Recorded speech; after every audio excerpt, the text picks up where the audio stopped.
Words about my mom, and I would like to preface this by just saying thank you, Mom, for everything in my entire life.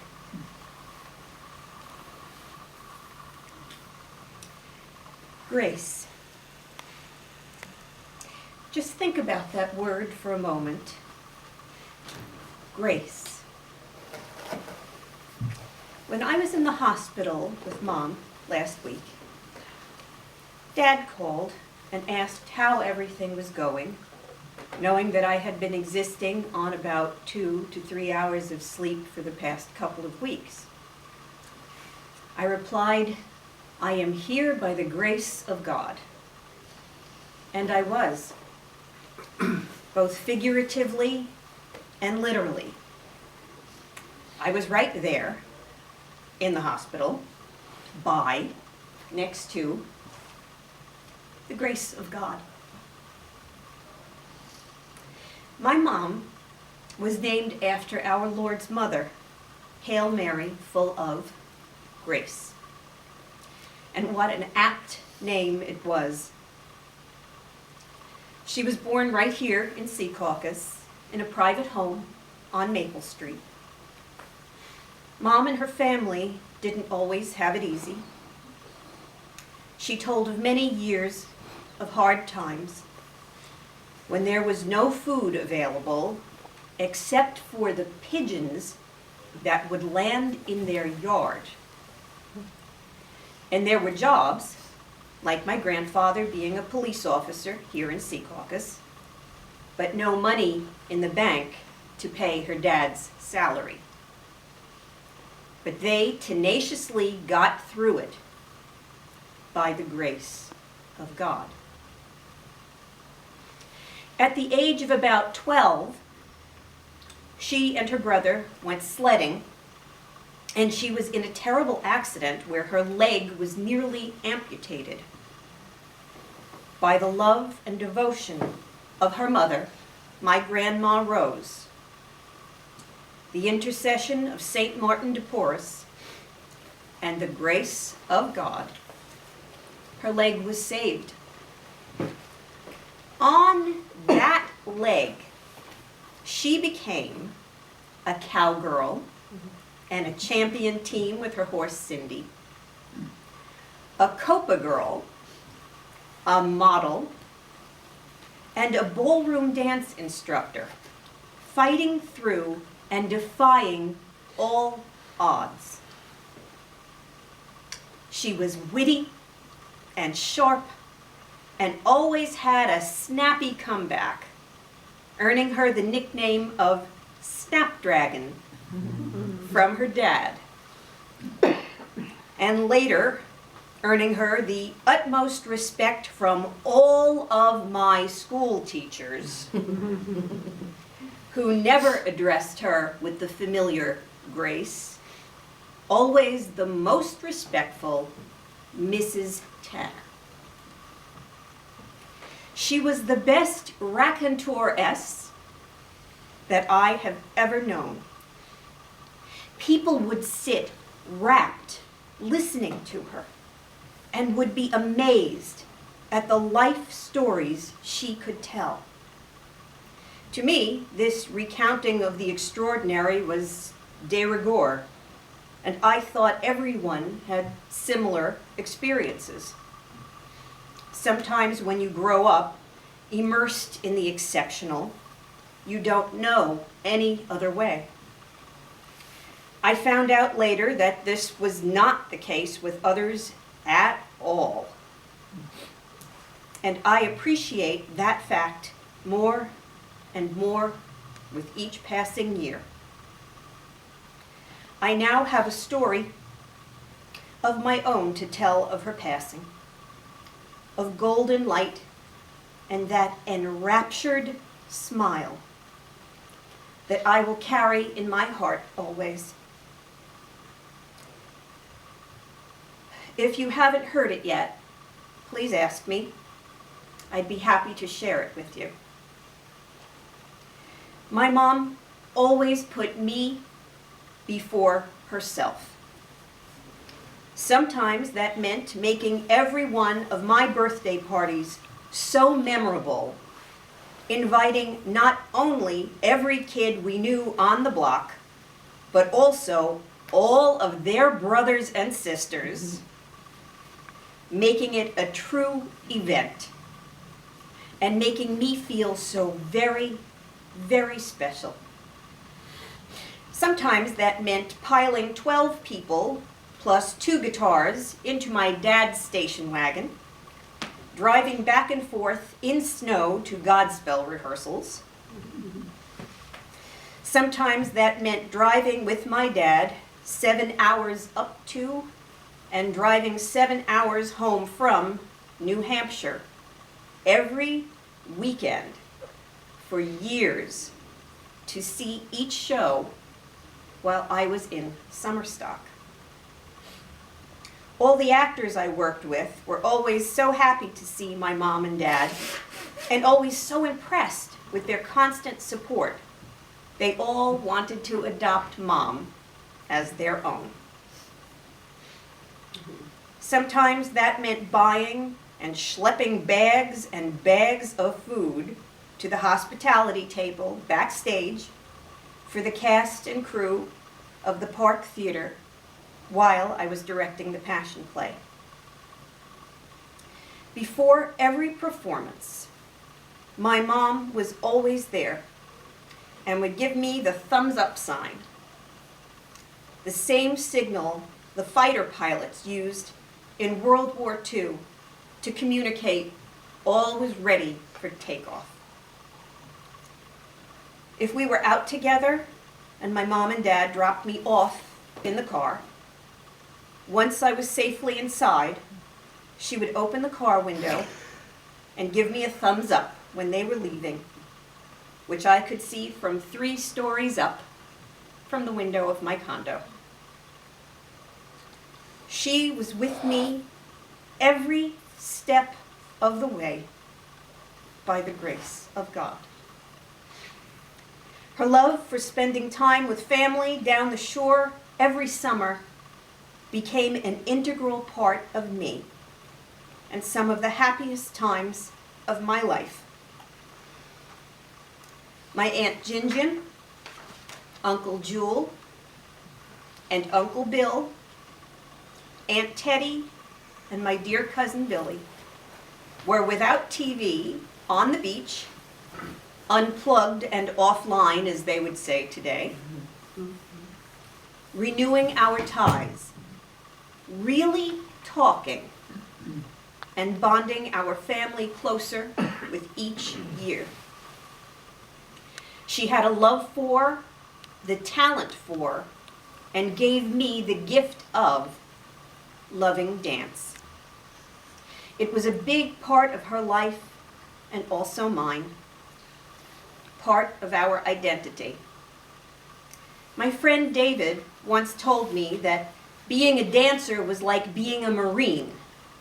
Once a Marine, always a Marine. And I believe that's true.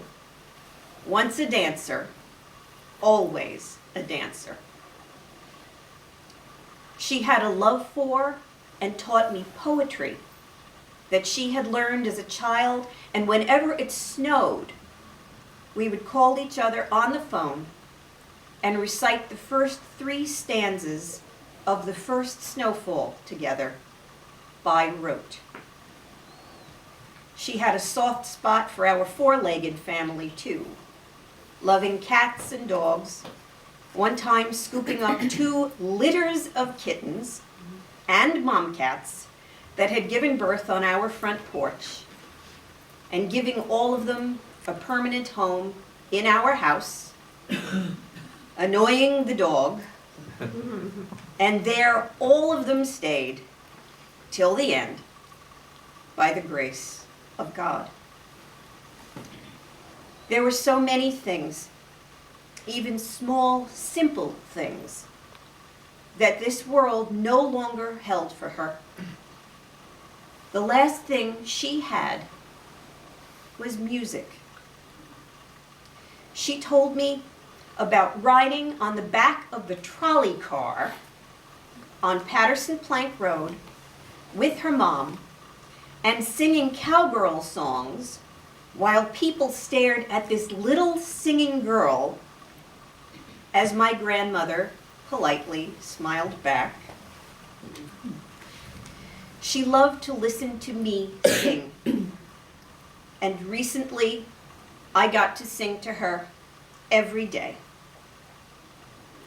She used to tell me stories of going to the Blue Chapel, where there lived cloistered nuns in Union City. She would go to church with her mom, and side by side would listen to my grandma sing some of the songs you will hear at her Mass. Years ago, she chose Beyond the Blue Horizon as her parting theme and would play the song over and over again on a loop until she wore out the batteries on her CD player. It really spoke to her. And of course, she loved dance music, which was played for her every day. And she still danced even in her wheelchair. She loved the song, You and Me Against the World, and would turn it up and sing it to me. It was tough for me to listen because of its strongly touching sentiment, even when I was younger. But nowhere near as tough as it was to sing it to her the last few days we spent together. And when one of us is gone, and one of us is left to carry on,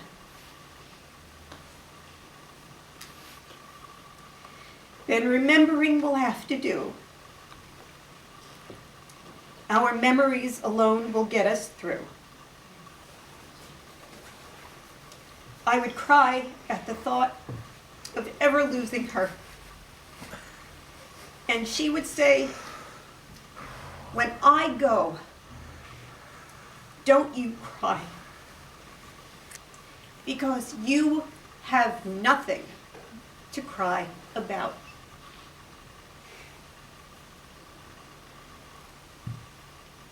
In the last years of her life, she deserved even more than I could give her. But as my husband says, I was restricted by reality.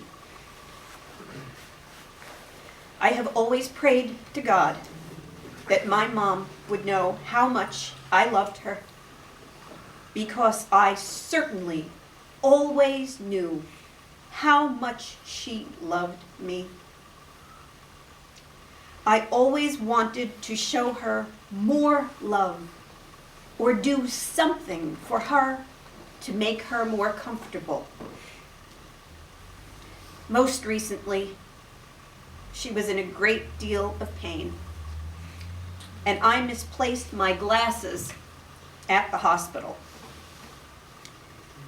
I picked through medical waste and soiled hospital laundry rather than disturb her from napping by searching the bed. So was my concern and love and care for her. In reflection, it was God's way of letting me know that she did know how much I loved her, and my actions spoke for me.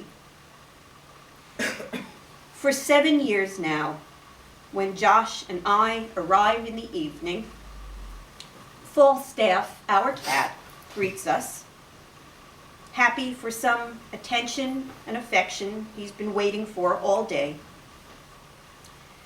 I would tell him he would have to wait a moment so I could check on Mom, who was resting just in the next room. So I know this isn't a farewell. I know she is once again just in the next room, and that I will see her again, and we will be together, happy by the grace of God. I am sure my eulogy is quite inadequate, and I am certain that I will think of some big, glaring omissions that I should have mentioned in my feeble attempt to honor and pay tribute to my heroine. I learned the meaning of what love is from Mom.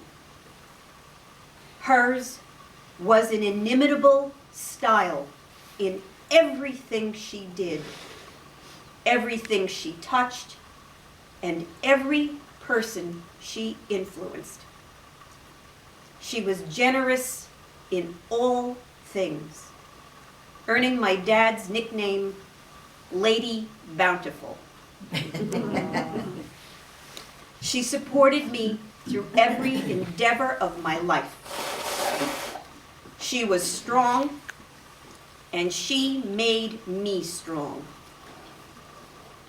She taught me so many things about life and how to navigate and surmount its obstacles, reminding me to never lose your sense of humor. She graced me with so much love, unconditionally. She was the warmest person I have ever known. I can't remember a time when she wasn't there for me or didn't go out of her way to make things the best they could possibly be for me within her powers, and then some. She taught me faith, which has gotten me through many times in life, especially times like now. I know she is no longer tortured by the pain and suffering of this world, and I know she's been reunited with her mom and our family in paradise. I can feel her around me almost all the time, and I can hear her laughing and speaking to me, and I see her smiling. She's not gone. She's right here with me still. I will carry her love with me in my heart and soul for my entire life, by the grace of God. I love you, Mom. Always.